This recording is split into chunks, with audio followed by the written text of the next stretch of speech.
When when it's time to begin, it's on the Rewind Around with John Pollock and Wai Ting. The 18 that makes sense of these things we see in the ring every week on TV. It's Rewind Around for Monday night. Download a Tuesday morning from the Post Wrestling site. It's Rewind Around for Monday night on USA Now on the John and Wai Take the Mic. Hello, everybody. What's up?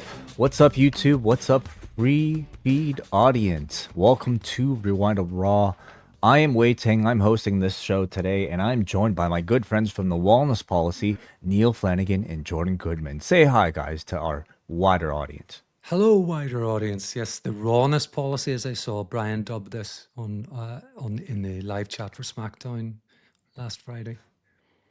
Very exciting to have the both of you here. But of course, we are already well warmed up. We spent 40 minutes talking a lot about today's news, and of course, a lot of it still about the world's reaction to the death of Hulk Hogan, and some discussion about maybe what exactly has been the complications of the very complex, perhaps, reactions that many people have had to his passing. We spoke a little bit about Brie Bella and her believed reasoning for why she has not made a return to the WWE yet.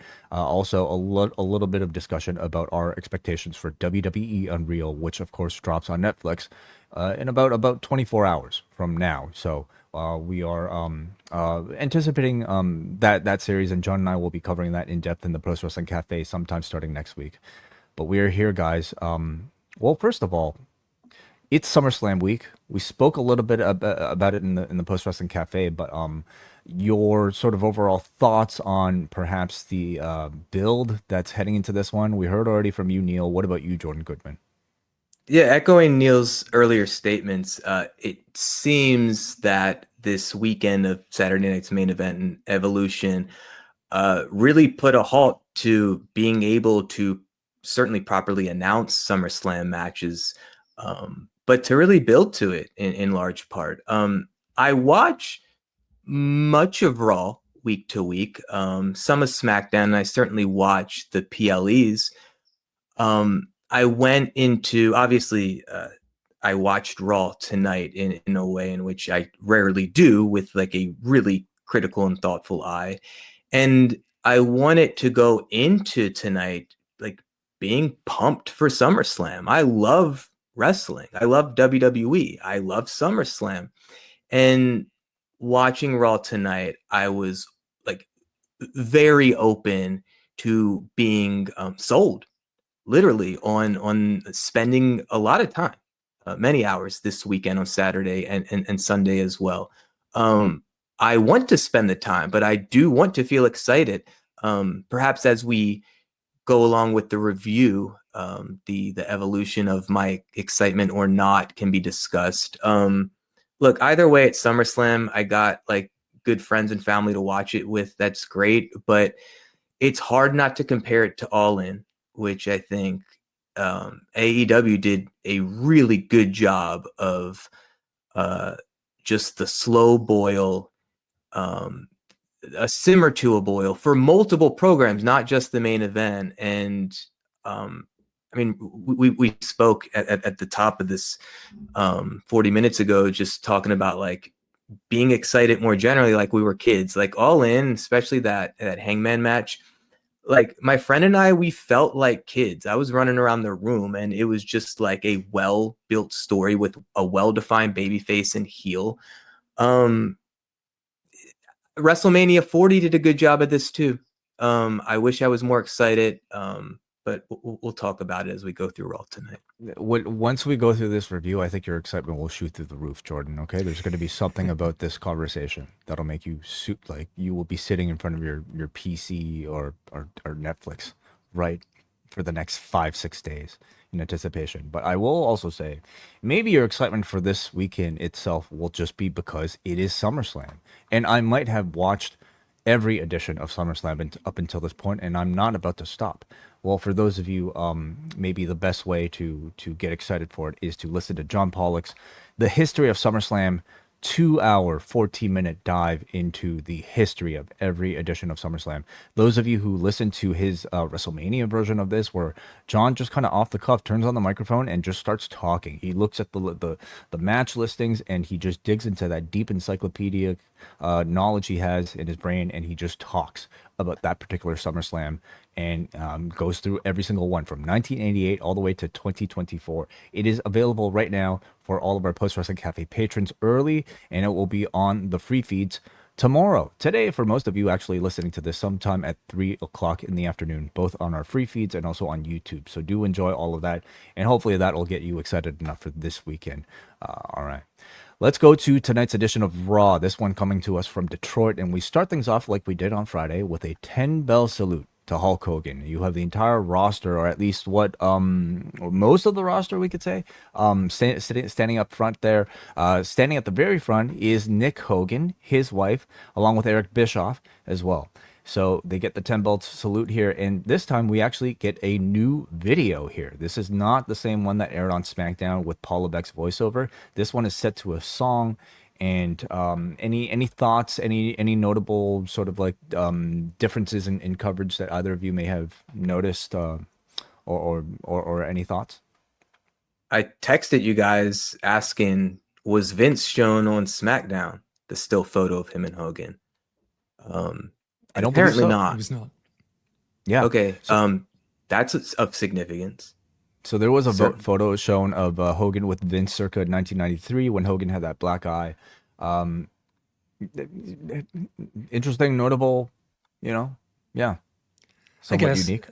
I mean, of course, they have their own version of history, as they always do, and they write people in and out as they see fit.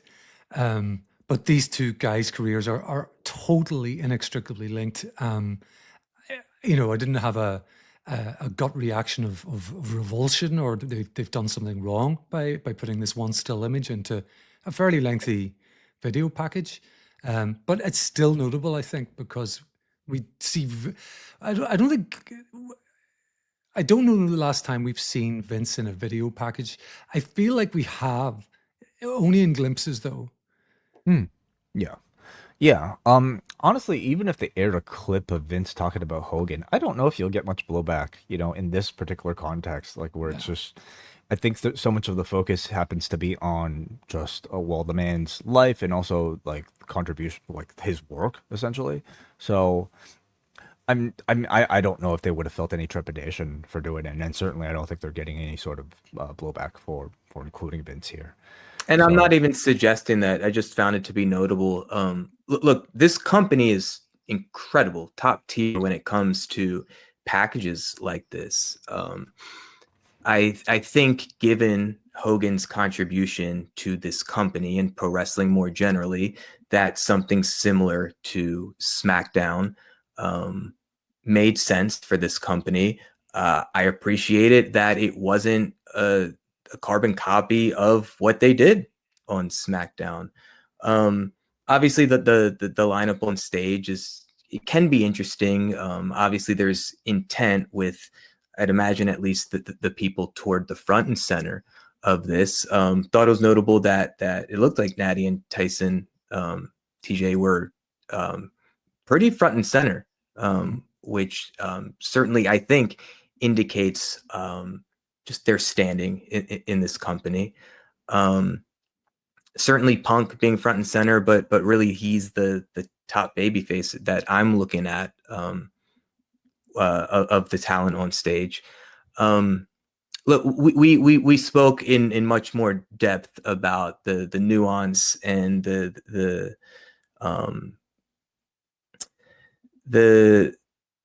about Hulk Hogan and this situation, for what this company has done and what I think, I thought it was good business, period. Obviously, the more people are tuning in, as evident by SmackDown's rating, because this is a global story. And hopefully this brings lapsed fans or new fans, interested, curious people. It brings SummerSlam to their attention. So I'll say, I was looking to see if the New Day were a part of. I was looking for them. No, the right side of the stage was kind of difficult to see, but I haven't been able to have the time to like trawl through stills on Twitter or anything like that to establish whether they were there or not. Naomi was there. I saw her, but I didn't spot the New Day. Yeah, maybe. Yeah, we're not auditing every single person in this particular crowd, but at least just to kind of to my eye, I did not see them there, and you know, I'm curious if And I if only they'd say mentioned anything. I only mentioned Naomi because sometimes, at least a little while ago, with some of these salutes, the heels wouldn't be present for them. It was kind of a weird, old-fashioned thing to do, but you know, you'd get the babyface locker room out really for them. Well, like with New But there was Japan, they plenty of heels here. didn't like the New Japan 10 bell salute. They didn't have the heels out there, but I mean, Yeah. WWE is a very different company right now. So that is the start of the show here, and we actually start things off here with Jey Uso, who comes out. He's eating up a storm. He's about to do it again, but he gets cut off by Paul Heyman. Paul Heyman can't believe that Jey is teaming up with Roman against Bronson Reed and Braun Breaker in the name of family. Heyman says where he comes from, family will always let you down and get you in trouble. For instance, all of your moms lying to you about Santa. He says that goes for everybody's mothers here in Detroit, except the Jewish ones, because his tribe knows better. When Roman picks Solo to be the next tribal chief instead of Jey, and if he says he would have rather picked Jey now, he would be lying too. He says he loves Jey just like he's family, and then he says yeet. Jey then responds by saying he'd put up with his family every single time. The bloodline still runs deep in his veins. He says he didn't go solo to spite Roman, he did it all to prove it to himself. Whatever happens to Reed and Breaker at SummerSlam, well, that's all on Heyman. And then he starts to proceed with his eating encore. So I guess my first question is, Jordan Goodman, did your parents ever lie to you about Santa Claus? You know, I would go to the mall, and it was tough as a Jew, because everything in media, all the TV show, I mean, the Rugrats threw us a bone, but just about everything else, this is a Christian nation, and so my brother and I, we wanted to do the Santa deal. So we'd go and we'd sit on this guy's lap, and he'd ask what we wanted for Christmas, and then I'd look him in the eye and say, "We're Jewish." And then he'd ask what we wanted for Hanukkah, and it was a lovely experience. So I think at that age, I think we knew the deal. I will say, for as much as I appreciate Paul Heyman wearing his Jewish culture on his sleeve, it can be frustrating as let's say a non-religious Jew for me. That the two people in wrestling who embrace their Judaism the most are the most effective heels in the business, in him and MJF. And you may not know this way. However, in my almost 40 years of being on this earth, this is the most overt anti-Semitism I've not necessarily felt personally, but I hear it, I see it. It's kind of in the air these days. So again, Paul Heyman being a heel, and he kind of healed the Jews that were like again, we're nitpicking a line, but after the line, it was hard for me to really pay attention to anything else, if I'm going to be honest. He did get booze when he said, "My tribe knows better." He's a heel. He should be getting booze. Mm-hmm. Yeah. And are you contrasting that to, like, let's say a Bill Goldberg who doesn't wear it as much on his sleeve? Is that what you're? I mean, look, he hasn't also been bringing a ton of positive attention to himself as late. But yes, Goldberg is not. Look, he didn't change his last name publicly, but he's not someone who at least overtly embraced his Judaism. He's not like calling people Meshuggah or things like that in promos. Any response to the segment itself from either of you? Your thoughts on either promo from? I either didn't man? love the promo at all. I thought it was fairly ineffective. You know, this kind of, it was, for a Heyman promo, I thought that the kind of angling at him to sort of, Roman didn't pick you as the next tribal chief. He picked Solo. He lied to you. Your mother lied to you. All this was clearly like, obviously we're in kayfabe, but like this, none of this was ever going to work on Jey. It was a very unconvincing attempt to try and, I don't know. Yeah. I think by the end, the end of the show, Heyman and his crew are turned things around very much. But yeah, I didn't think much of this promo, or the fact that he's spoiling Santa for all those kids who are watching on demand tomorrow morning. I will offer briefly. Look, I think we've seen all year, Jey Uso is always a reliable way to open the show proper with this crowd. I recently reconnected with an old friend, Alexi. He has a 6-year-old son. Wrestling came up. His son likes wrestling. Okay, who's he into? Alexi didn't mention Cody or Roman or Cena. He said Jey Uso. The 6-year-old likes Jey, and Penta after that. Jey Uso is one of the success stories of this company this year. Great. The promo itself, I don't know. I'm not really into the match that they're building. I thought they did strong work at the end of the night, but I'm not that into it. For what it's worth, the crowd was chanting bullshit by the end, and you don't hear that every week. So clearly the crowd responded to what Paul Heyman was saying, at least. We go to our first match of the evening. It is the Kabuki Warriors teaming up with AJ Styles to take on Dominic, Roxanne, and Raquel in the Judgment Day. They do mention Dominic and El Grande Americano's appearances in AAA over the weekend that just created some incredible clips, incredible heat for those particular moments there. They start beating on Kairi throughout the commercial. She spears Roxanne. Raquel pulls Asuka off the corner as Dom cheap shots AJ off the apron to prevent the tag. The crowd eventually reacts really well to AJ finally tagging in and unloading on Dom. Roxanne stands in the way of Dom and the phenomenal forearm, and Raquel being on the floor. Asuka holds the ropes down as AJ gives Kairi a pop-up boost over the top rope, delivering a really big, insane elbow to Raquel on the floor, which was perfectly caught, may I add. It ends with the phenomenal forearm to Dominic, giving a great crowd reaction for the match, which I thought had a great finish. So I like this mixed trios tag match a lot. What did you guys think? Yeah, I thought it was an awful lot of fun. I enjoyed this quite a bit. It got, I suppose, the obvious thing to say is by the wrestling logic, this means that Dominic is going to win rather on at SummerSlam, because he was being very very clean whenever AJ and he were left to their own devices. I must say it's remarkable just how many talent WWE over the past few years has either successfully introduced or elevated through this Judgment Day group. Like Perez already feels established. I mean, look, she's a champion, but it's only been a couple months at most, it feels like. And as we see all the time with certain talent, even those successful at NXT or elsewhere, it's not super simple to introduce a new character to this audience and to help them feel as fully integrated as she does right now. It was a good match.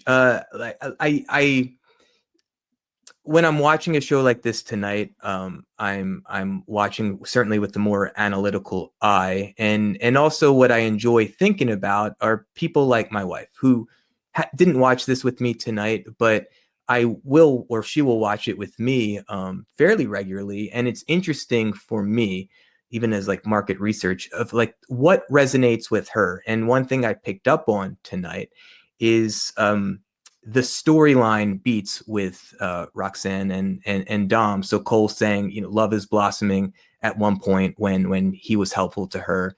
And then Juliet coming to the rescue of Romeo. Like these, again, it's cheesy, it's corny, but to someone like my wife, and I'm sure many others, they're not as tuned in to the moves, to the wrestling as such, but they're interested in the characters and the stories that are playing out in the drama of these pro wrestling matches. I thought for some it was minor and insignificant. To someone like me, I'm like, yeah, they're making these characters. And again, someone like Perez, who's much newer, more of a 360 character that the audience can emotionally invest in. I think that's effective work. I think that's a great point, Jordan. And what I would say about that is it's still an area of demarcation between WWE and AEW, where these matches aren't supposed to be complete bangers, that their TV matches are there in furtherance of perhaps multiple stories and character development. And yes, they did do that. They did talk an awful lot throughout this match. You know, they talked about as Wai mentioned, the Mexico stuff at the weekend. They there was something else on my mind, but it's I'm afraid I've just blanked. But yes, I think to your point, this is to sort of further the what is going on with Dominic and Roxanne piece, which I think is good. And clearly these characters are working on all levels, especially someone like Dom. I will say of note, you know, my history in the wrestling business is more from a marketing and communications perspective. I don't know if you guys caught on this, but to me, this was the first time I've seen this in WWE or any wrestling broadcast, but kind of how like way you have the three of us oriented into thirds vertically on the screen. They showed a promo during the match. Announcers didn't reference it. But Wai, where you are, that's essentially the third vertical on the left side. That there's a picture of Cardi B and a rundown of all the different programming for SummerSlam weekend. Look, I've been watching this company for nearly 40 years and a lot of it. And like things like that to me are interesting of anything novel to me, I think is welcome. Trying things out from a production or marketing perspective. But again, doing something like that, you have to take into account from a production end, how are you shooting the match and making sure that everything is in frame if you're going to cut a third of the frame. And I don't know, maybe things like that are interesting to the three of us and no one else, but it's part of what caught my attention. It's not that interesting to me, actually, Jordan. Oh. All right. Well, next time I'll just keep that to myself. Super quickly, guys, before we move on, I've remembered the other little bit of character work that they just made sure to get in there, which I kind of appreciated. Chad Gable gave an interview at a Minnesota Twins baseball game at the weekend where he talked that it was a rotator cuff injury in his shoulder. And he said that his highlight of his career pretty much in wrestling so far was his first singles match at WrestleMania this year. And so this opens up he's admitted he's El Grande Americano. So I kind of appreciated the fact that Graves, you know, had to say he's on medication. He had a bit of sunstroke. He didn't know what he was saying. You know, I kind of enjoyed that. That made me laugh a little bit. Graves is keeping the magic alive. He's the Exactly. one, trying to convince us that Santa Claus is still real, of course. We go to the back. Jackie is with Sheamus, and Sheamus is referencing Big E saying big meaty men slapping meat in reference to his match with Rusev the other day. And here come the New Day with Grayson Waller. And Waller is starting to pick a fight with Sheamus. He says he shouldn't be talking about Big E. He should be talking about the Big G. Sheamus says Waller is a bad infection in the nether regions of WWE. Anybody who touches him gets a bad case of Walleritis. Sheamus challenges him to a match, and when Waller looks behind him for backup, New Day are nowhere to be found. Thoughts? I like Sheamus. Like, I like him, and I think the crowd likes him. And in ring, the physicality is very believable. But how he's been kind of presented more recently, and certainly in this segment, it feels like he's saying rehearsed, memorized lines. It's like too cute for what a real conversation would be. I don't know. It's hard to buy it. It's hard to believe it. I think he could be presented in a way that feels both cooler and more real. But Waller, like, he looks like a star. He talks like a star. Like, New Day is his backup. Like, that's interesting to me, actually. I've not been feeling the chemistry just yet. I think they need to do a little bit more to maybe grab me. I just really not seeing it. I mean, they're playing with like him actually, like, talking about sort of being a spiritual successor to Big E, and I think the ridiculousness in that could be potential for some comedy, but they've really yet to like fully dive in. Like, I'd like to hear him do like, oh, like, that's right, don't you think that dare be sour? Like, just go full in, come in with the singlet, pancakes, all this stuff. But they to me really have to make the New Day itself interesting in a while. Yeah, I don't think Kofi and or Woods has actually said anything in this segment. If they did, it was right at the beginning before they did the disappearing act.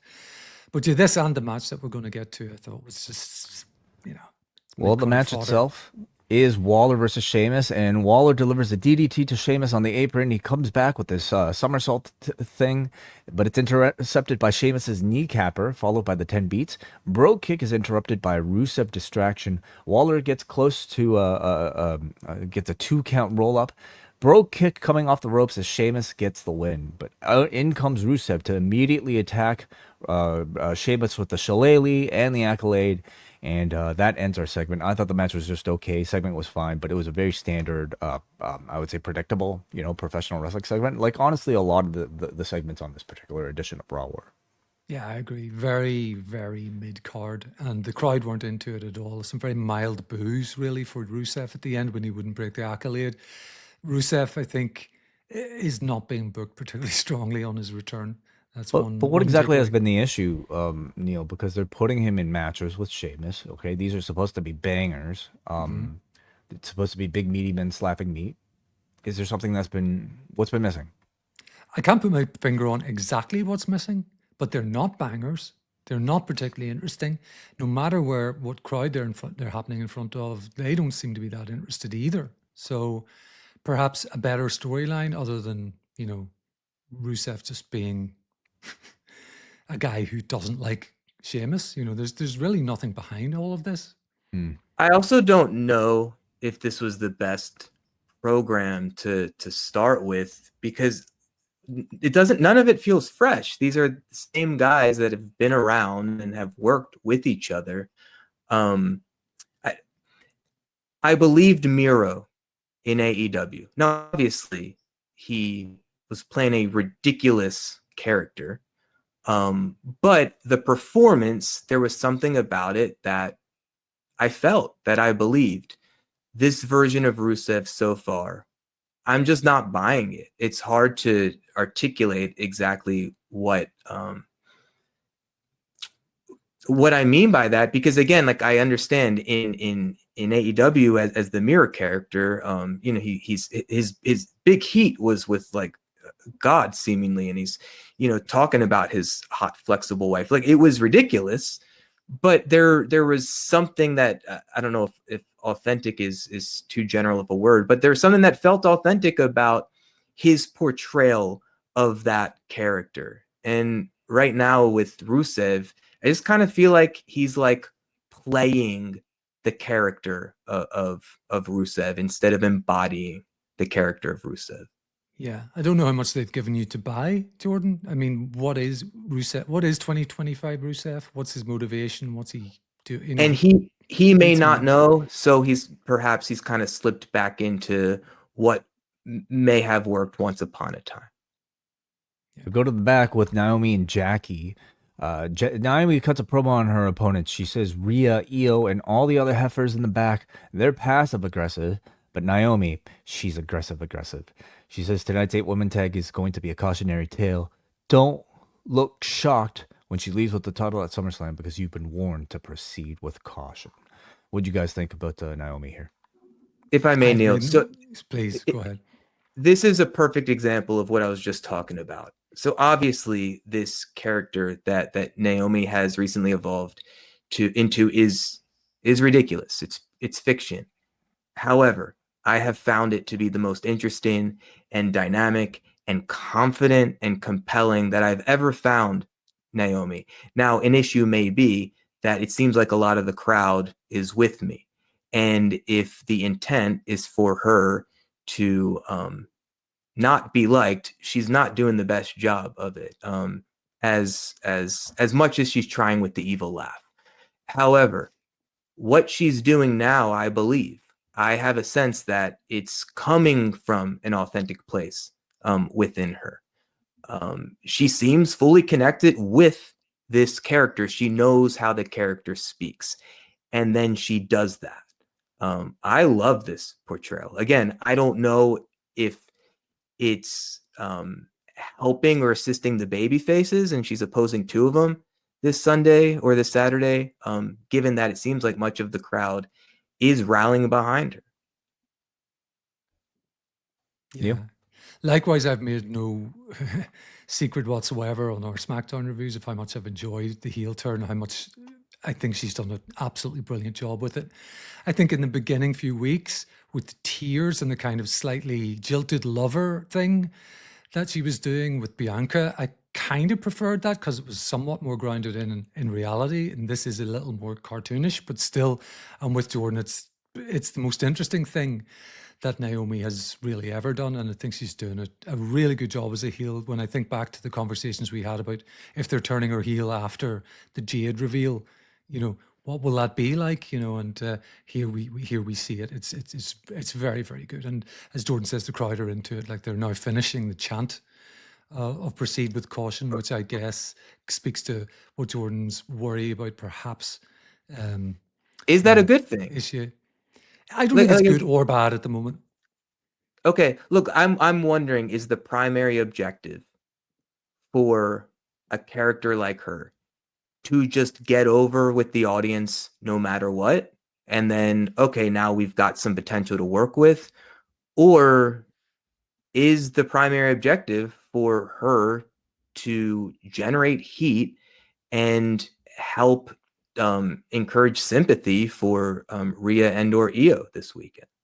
In this case, I think it's to simply make a new star and to establish a new star. You have Io and Rhea, who at this point are already there.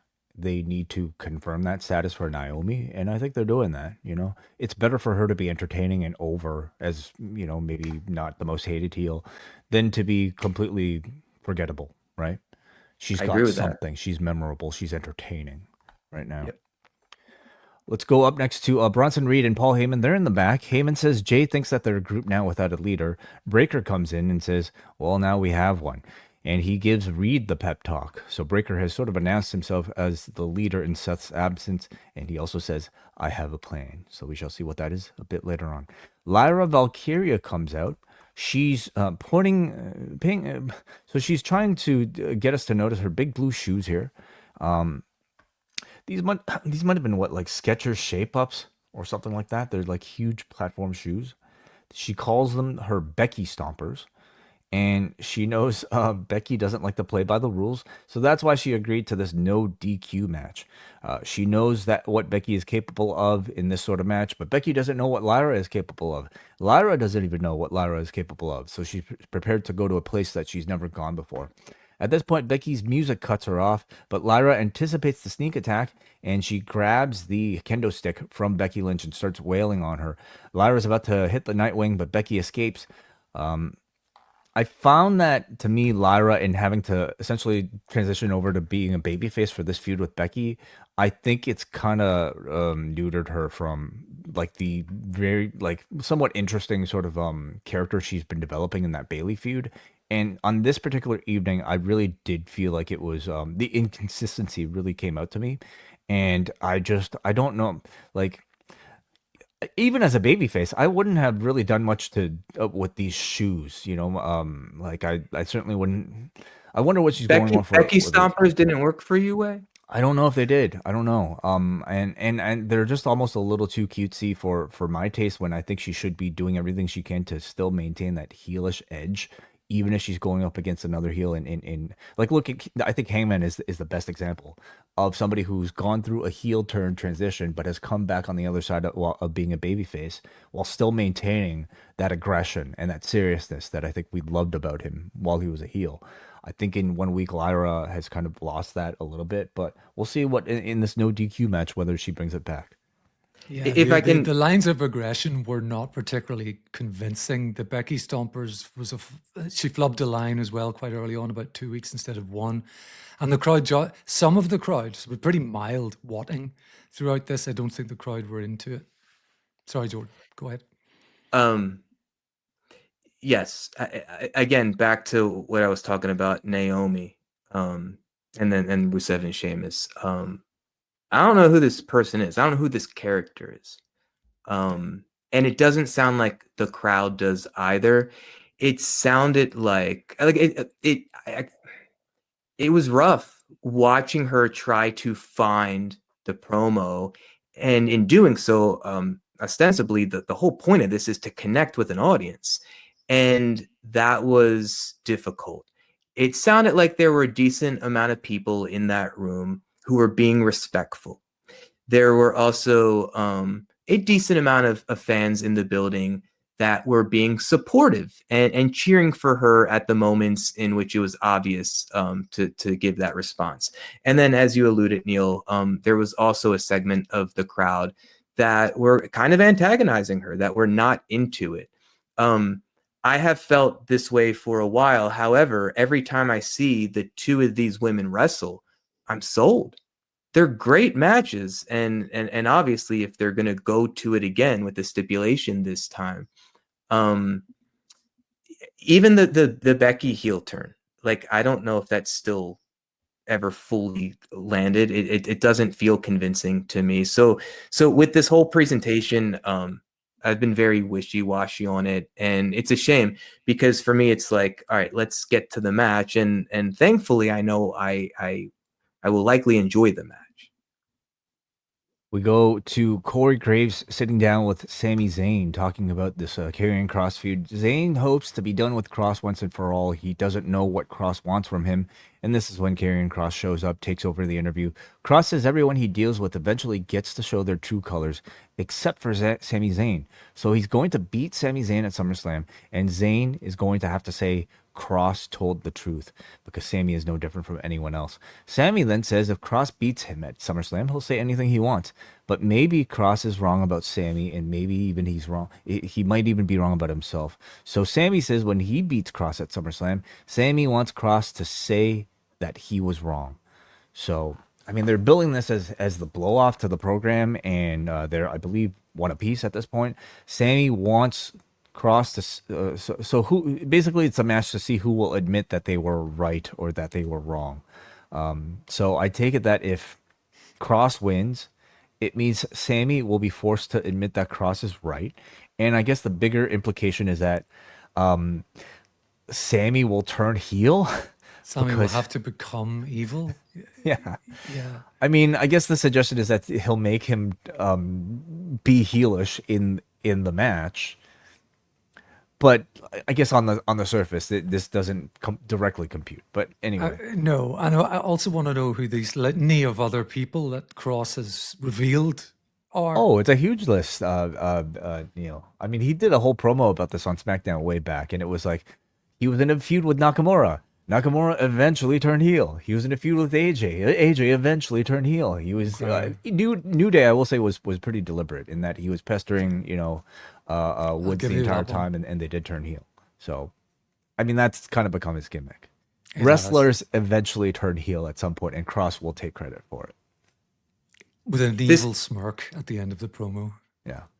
This may seem odd for me to say, but I'm not into the story, but I was into their performances, and that sold me on the match.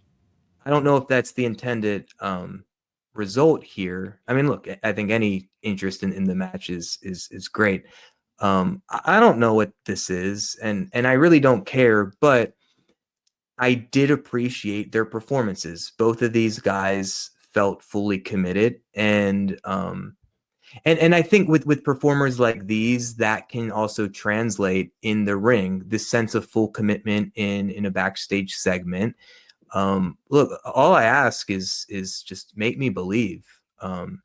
And I'm looking forward to this match. I think Sami Zayn is as good as any babyface, perhaps ever, just in the struggle of the babyface in the story of a pro wrestling match. And with Kross, it's interesting. He's very much a unique story in wrestling this year, in that, like, the crowd's behind him as this underdog, but that's more for like the Unreal show on Netflix. But the fiction on screen is this other thing. From what it's to be believed, at least from reports or rumors, maybe Kross is committed to this company, maybe not. And so again, I think the the off-screen drama is a bit more interesting. Karrion Kross is someone who right now is being given like a huge swing, and I think a lot might be riding on how he performs, not just in this program, but in front of 40,000+ people in a stadium. And who would have thought this is a position he would have been in just months ago? We go up next. Bailey is in the back with Jackie Redmond, and Bailey, look at her face. She's not happy. She's sad. She lost her chance at the world and tag titles. She missed out on Mania and SummerSlam, and for the first time in her career, she's at a loss for words, and she leaves. So they are, I guess, confirming the losing streak gimmick for her. And I mean, usually this is the promise of some sort of big character refresh. It's too bad Karrion Kross is busy right now because there's a prime candidate for him to convert. So we shall see what is next for Bailey. Yeah, I appreciated this as short as it was because it goes to what we were talking about earlier, which is that they do at least tend to try for some character development, or at least, a hanging thread. You are sad. You're really sad that you haven't won a match. Yeah. Not just that she's is. been left off the two biggest shows of the year thus far. Mm-hmm. Yes. Go. That is a story. Yeah. Well, we go up next to the 8-man tag here. It is between Chelsea, Naomi, and the Secret Hervice taking on Io, Stephanie, Nikki Bella, and Rhea Ripley. We get frequent tags from the heels as they beat on Io after a commercial. Swanton is delivered to Io from Alba Fire, and now everybody comes in. Naomi drives Rhea into the steps. Io tags Vaquer in. Vaquer takes every heel out and then delivers a devil's kiss to Chelsea. Naomi has a big stare down with Nikki. Naomi then threatens to leave the match with her championship, but Io stops her and brings her back in, gives her a big missile dropkick. Nikki and Io do their Io taunting point together. Piper knocks them both down, and then she does her own version of the Io Sky taunt. Rhea then comes in, delivers a riptide to Piper Niven. Stephanie Vaquer comes in, delivering the SVB to Chelsea Green for the victory. I thought there were some pretty big reactions throughout the entire match. I think on the babyface side of things, certainly every person felt like they were over. The heels did a good job in this one. I even thought Nikki looked good here. Came across better, certainly, than the one-on-one match she had with Chelsea. What did you guys think? Just very quickly before you speak to it, the entrances, I think, speak to what you're talking about, Wai. Naomi got, just before the break, Naomi came out for the heels, got a big reaction. So that speaks to what we were talking about, like, is to build her star power. But this babyface team seemed to just get ever bigger reactions from the crowd as they came out. Stephanie got a really big pop, then Nikki, and then especially Rhea, who is a big star. And just very quick side note, it was a reminder to me, like Rhea's song, her entrance song, isn't necessarily something I would stream on Spotify, but it's really recognizable. It's a bit catchy, and it's a reminder of how awful, because it's from a band that she likes, and they've played her out at big shows, and it's just a reminder to me how terrible a lot of the Def Rebel stuff is. I'm just envisioning Neal. It's just like, listen to my brutality. I definitely could see that. Jordan, your thoughts on the match? I thought it had a nice structure. Each babyface got to properly shine. I thought Niven stood out with some of her physicality. Wai, you've been doing this a long time. You've been watching a lot of pro wrestling for many years with a critical eye. Why should I have cared about the outcome of this match? Why should you have cared about the outcome of this match? It was kind of a long match. And at this point, I'm thinking like SummerSlam? What are we thinking about SummerSlam at all? Well, why are you watching this show? Because I want it to get hyped for SummerSlam this weekend. So what would they have been able to do? Like have a stipulation attached to SummerSlam to make the match relevant? Well, then, like, why would any match take place if there's no stakes? I guess my point is, okay. But 3 of the people in this match, I think only 3 people in this match are competing at SummerSlam. 2 of them were on the same team. I don't remember any animosity or just story being told. Now, things happen post-match, but again, this was a fairly lengthy match on a show where I think the main objective is to direct and hopefully build attention and excitement for SummerSlam this weekend. Look, I know you have a newer star, or hopefully a star, in Vaquer, and she was the story coming out of the match, getting the win with Rhea's support. But again, like, for me, and maybe it's just Well, the point I was don't have. was to preview the women, the Naomi, Rhea, and Io match. Then I'd argue they didn't do a great job with this match in particular. That's my point. They did some business afterwards backstage. But again, it just seemed like a lot of real estate on this show. And the lasting impression of this match, and really for much of my impression during this match, it wasn't taking steps forward for the title match this weekend. Very fair. Let's go up next to the Judgment Day, who are in the back, and Dom and Raquel are sad about losing. Finn gives them a pep talk, tells them to stay behind and play some video games. Raquel then gives Dom, I believe this is like a Nintendo Switch, and Roxanne asks Dom if he wants to play 2K25. Raquel says, "You know who else wants to play 2K or likes to play 2K? Liv." So Dom says, "Let's call her." So still continuing to tease a bit of that tension there. Stephanie, Nikki, Rhea, and Io are backstage. They're high-fiving each other, and as they leave the scene, very cute, Nikki asks Vaquer how to say her last name again. Io holds Rhea back. They have some trash talk. Rhea says, "We're friends now, but I'm going to win at SummerSlam." Io says, "You've never beaten me, and you never will." Great line. Yeah. I'm more interested in this match now. Yeah. Neal, any thoughts?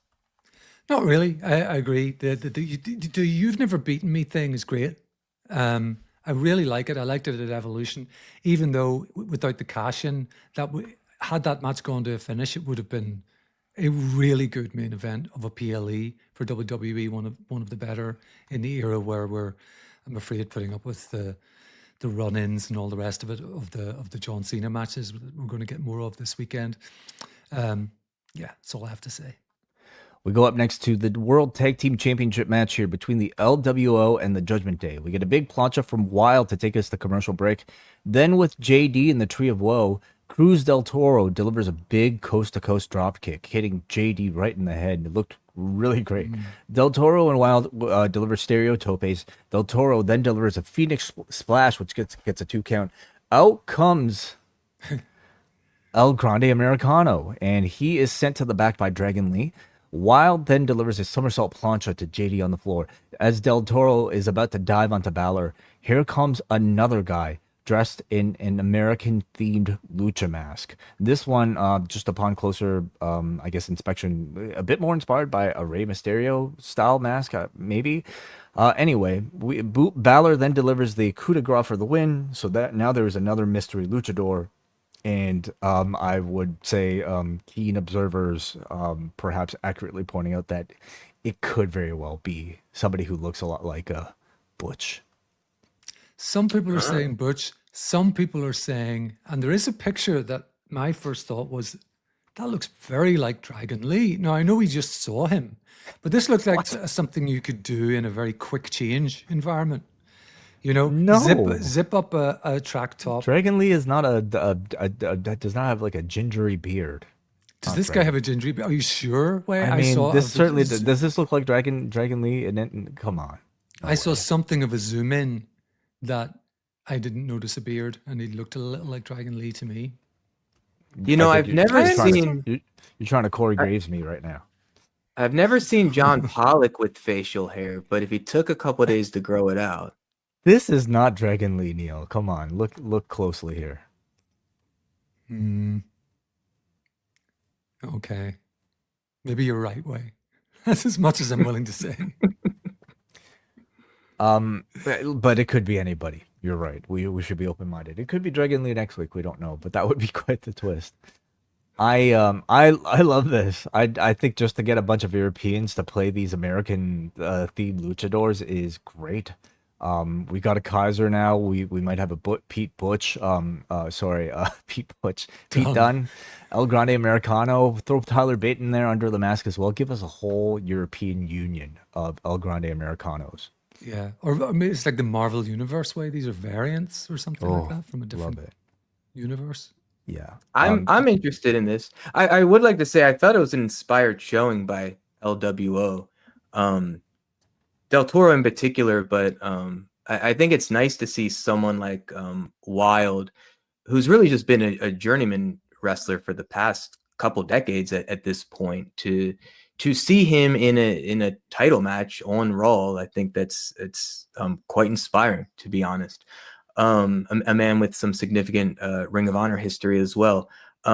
Did I miss, like, was there an LWO promo to build to this match on the show tonight? There was last week's win by them, which I think they replayed, but it may have been in a commercial break. Okay, and the European side of things, perhaps. Am I right sorry, in the international feed? Am I right in that Judgment Day did also, like, they did not get an entrance? It just came back and everyone's in ring. I think that's how. And look, perhaps I'm being overly critical tonight, but it's like, these are your tag titles.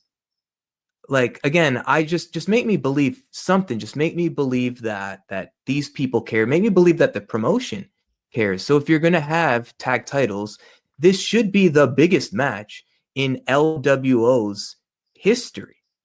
Like, tell me that. Like, I want to hear these guys tell me what it would mean for them to win these titles on Monday Night Raw.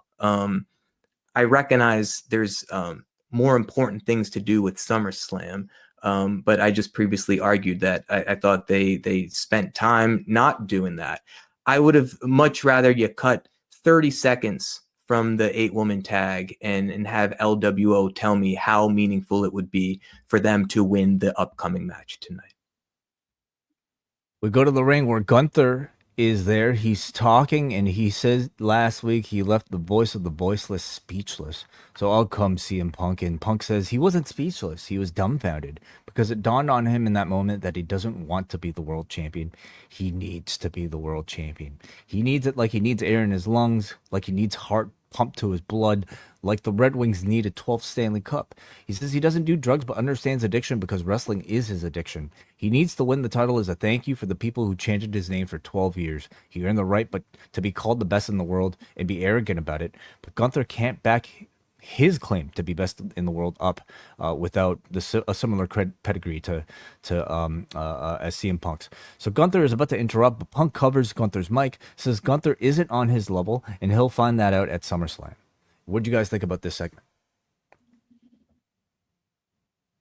I'll go. The folk Punk hero was in full effect tonight. I need to be world heavyweight champion. Spoken with fire, with full conviction. Like, this is what I'm talking about. Like, make me believe. This infused energy within me to look forward to this weekend. The title means everything to this man. Great. I also would point out that the relative lack of speaking that Punk offered last week on Raw, I think was intentional, because tonight was the night for him to say his piece. And I think saying not much last week made tonight even more impactful. On top of that, I don't think I'm in the minority in saying, like, Gunther's the fucking man. Like, what a fantastic, professional, believable pro wrestler. So as effective as Punk was tonight, you need a heel to believe in him going against. And I wish there was more than like a couple weeks of build between these two before a stadium title match.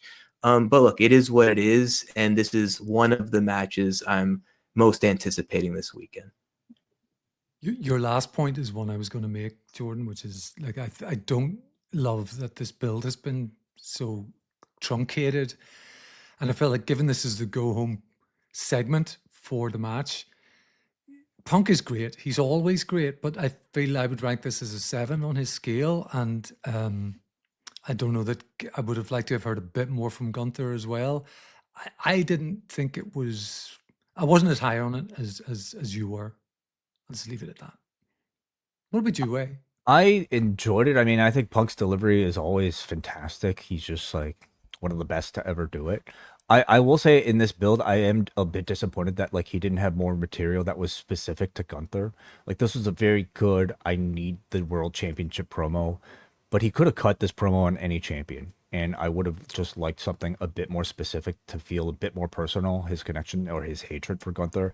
And maybe there's just none, you know, especially like in a short amount of time to really kind of build to something like that. But I would have wanted just something to feel a bit more personal rather than just a personal, well, what is a personal campaign for the championship?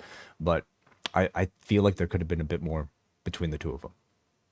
Do we expect this to continue on after SummerSlam? Possible. I mean, there's always, you know, the rumor of the cash-in happening as well. So I don't know how that would play into things necessarily, but it's possible. Maybe they're saving some of that material for later. We go to our main event. It is Jey Uso taking on Bronson Reed, and at least outside of the commercial break, there really wasn't that much of a match to discuss here because we start off, it's kind of typical heel and control here. We come right back. Jay goes for a dive, and at this point, Braun Breaker comes in. He's attacking, and it's a DQ. So I guess that was his plan. Start the match. We'll go through commercial, and then we'll just get disqualification. So then Roman Reigns comes out. We get a big beat down. He saves Jey Uso. And then Roman calls for Jey to deliver a double spear around the outside of the ring, but the Brawns cut him off. We get a spear from Braun. Then the tsunami is delivered from Bronson Reed. And at this point, Breaker delivers his apron jump clothesline to Roman on the outside. And then what else we got here? Tsunami. Okay, yeah. So Breaker, after all of this, says, all of this used to be yours. It's mine now.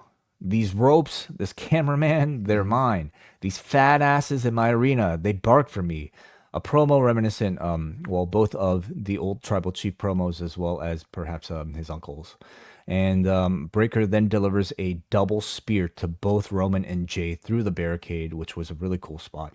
Reed then says everything is ours as he takes Roman Reigns' shoes off of his feet, which elicited one of the bigger reactions of the segment, which I thought was awesome. So forget the Ulafala. We have now got Roman's. I'm not a sneakerhead. Are you guys familiar with the exact type of shoe? I just know that they're his custom sneakers. That's as They weren't Becky Stompers? detail as I get. No. No. Okay. Well, he's after a new pair of shoes and probably a very expensive one that he can now eBay for a healthy amount. What did you guys think about the close to the show? Brilliant. I thought it was really good. Easily the best part of the entire episode. I think they've done an amazing job of elevating Braun Breaker here. Even in the earlier promo segment backstage, you know, we've now got a leader, and he's very much playing the part of the leader. And I think there's miles of storytelling in all of this, because when Seth does come back, assuming that Braun wasn't in on, you know, Seth's master plan to cash in, that sows some sort of dissension between this new leader and the returning leader whenever Seth does come back. So I think there's tons here. Braun is an absolute superstar, and he's really growing into that role well. And one tiny thing I just want to mention is that when Roman's music played, of course, the heels stop everything and just stare at the entranceway while Roman walks. Braun had the sort of wherewithal to just get a couple like mean stomps into Jey while that was happening. And you hardly ever see that. It's normally just the sort of doe-eyed, oh, here comes, you know, let's motion at him. Here comes the another good guy. So I like that too. But yeah, all of this, I think, just most of all built Braun as a very credible threat. Jordan? I had this realization earlier on the night when the three of these guys had their backstage promo. I like this group better without Seth involved. I know a few weeks ago, there was a promo with the four of them in the ring where Seth really took the back seat and allowed the others to speak. But there was something about tonight. I think part of it might be Seth's been around seemingly forever. and he's established, whereas Braun and Bronson, not so much. So for them to be with Heyman without being in the shadow of like a WrestleMania main eventer in Seth Rollins, I think this is just a much more effective presentation. They feel more big time with Heyman with them. And I think just from the fan perspective, like we're looking at the future, it's more interesting because it's the art of trying to elevate newer talent or less established talent. And I think with Seth in the picture, it kind of diluted that intrigue of what this group could do for these two guys. I'm certainly interested to see how the creative plays out when Seth inevitably returns, perhaps as soon as this weekend. My hope is that they don't just go back to how it was last month with the four of them. However, it felt kind of like a house show match with Bronson and Jay, but I actually kind of dug the match. I hated the ending. It was as predictable and paint by numbers as a match like this ending could be, leading to a pay-per-view. But I think Jay Uso is a really effective babyface, and I thought Bronson Reed's showing in this match proved that he can be a very effective big man heel. I kind of dug it. And as much as I thought the Roman Reigns involvement was predictable and not particularly interesting, Bronson and Braun really shined. And to Roman's credit, he really sold for these guys as well. I thought when Braun did his leaping spear, Roman did a nice bump back and over the table, immediately followed up by Breaker box jumping onto the announcer's desk. Like moments like that, I think perhaps to some seemingly small in the moment, but it's moments like that leave an impression. And I think even a snapshot of a moment like that, again, it's like another step forward for the Braun Breaker character. What I also appreciated about this segment was that it wasn't solely focused on him. Reed got to do the tsunami on Roman Reigns as well. And then stealing the sneakers and showing off them as now his in the middle of the ring. I thought very effective work done here, particularly in trying to establish new heels. I really liked it. Yeah, I was just to piggyback off that, Jordan. I was ready to shit on this, at the point when Roman came out and there was the DQ, because I thought, well, Roman was promoted for this show extremely heavily. He was in the usual Sunday social media video. He was all over WWE.com. Everyone knew he was going to be in this show, and so everyone knew, I think, he would turn up at some point in this match. But it was the post match. It was all of that happened after that really sort of grabbed me.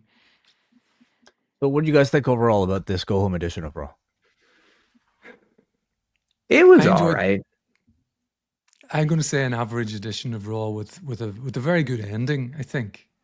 But yeah, the first of 2 hours and 38 minutes or whatever it was, the first 2/3 of it, not much to write home about.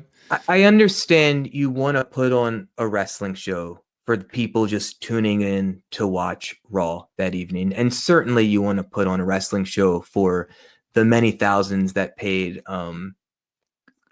real good money. These aren't cheap tickets anymore for WWE. But even like it took until, I don't know, 2 hours plus into the show, I think, at least for me, was the first time I heard them promoting like Jelly Roll at SummerSlam. Logan Paul at SummerSlam. I don't know if there was like an overt mention of Cardi B. And again, maybe they've dialed back the promotion of her because maybe they now know what the plan is and it might be insignificant. But I'm right now kind of thinking from the perspective of how do we present and market this product. And I often think to my wife, Lily, and she's not going to be as interested in the beats of each match. But oh wait, Jelly Roll is at SummerSlam. What's that about? Wait, like she's interested in Cardi B being at SummerSlam, and I think it's those types of possible fans that should not go unnoticed. I think Unreal is a version of trying to attract people like that. But I think they could have done just a better job of promoting SummerSlam in totality. It was a fine wrestling show. There were things I enjoyed about it. It seems like I enjoyed the Punk segment a bit more than maybe you guys did. But did it leave me like salivating for what comes next on SmackDown or certainly SummerSlam? Not really, but I guess I was going to watch it anyway, and I'd say I'm mildly more energized about this weekend. It doesn't really do much to promote SmackDown, period. Like, I think they expect you to watch SmackDown like it's just an extension of Raw, and that's where you're going to get your Jelly Roll. That's where you're going to get your Logan Paul and Cena, and Charlotte, like that's the other half of the go home show, essentially. Okay, I didn't feel it pushing me toward that, and for you guys, I guess all this is on Netflix now. But for me in the States, there is plenty of people who have Netflix that do not have access to the USA Network anymore, that they just don't have a cable subscription. I don't know, maybe if they were promoting Jelly Roll and Logan Paul and Cody Rhodes and God forbid John Cena appearing on SmackDown this week, maybe that generates like actual business from Netflix viewers who are interested in watching Raw. So those are some of our thoughts, everybody, for tonight's edition of Raw. We say farewell to our free feed audience right now. Of course, you can check out our coverage of SummerSlam this weekend, but do consider signing up to the Post Wrestling Cafe, where those of you can get early access right now to John Pollock's history of SummerSlam in its entirety. And also our G1 coverage continues all throughout the month. Sign up right now. You also get the MCU Later review of Fantastic Four First Steps, which I'm off to see tomorrow. But those guys will be doing the review, I believe, tomorrow night, out for release on Wednesday. So do look for that. And we will see you guys when we read feedback over in the Post Wrestling Cafe. So bye YouTube, bye Free Feed, and hello Post Wrestling Forum. Welcome everybody back to